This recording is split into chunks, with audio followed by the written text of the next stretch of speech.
Ассаламу алейкум. Бүгін шайға тоқаштар пісірейік. Шоңғыл табаққа жылы сүтті құямыз. Ашытқы, құмшекерді саламыз. Араластырамыз. Артынан тұз, бал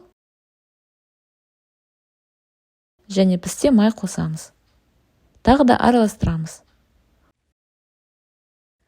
Ұнымызды қосып, жұмсақ қамыр илейміз.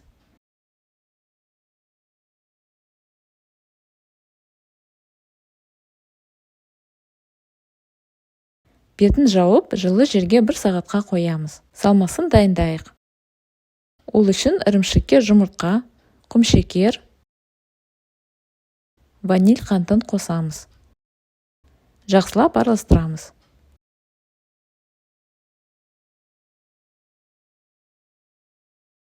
Қамырды орташа қалыңдықта жаямыз.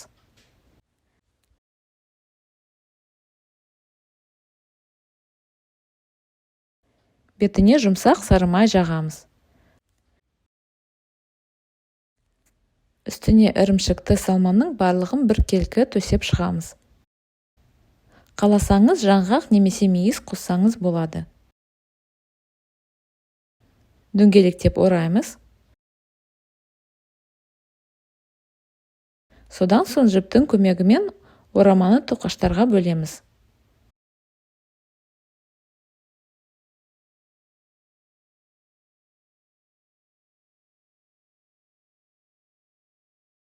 Бір бетін ұнға батырамыз да, пергамент қағазы төселген табаға саламыз.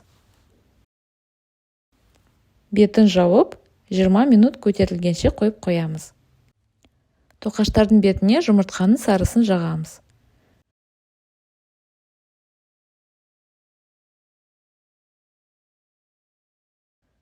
«180 градус қыздырылған пеште 25 минут пісіреміз.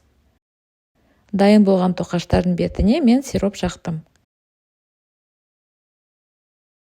Тоқаштар өте жұмсақ әрі үлпілдек болып піседі. Бал мен ванильдің иісі тамаша үйлеседі. Ірімшікті салма өте дәмді, жаңғақ қосылса тіптен ғажап болып сөзсіз. Астарың дәмді болсын.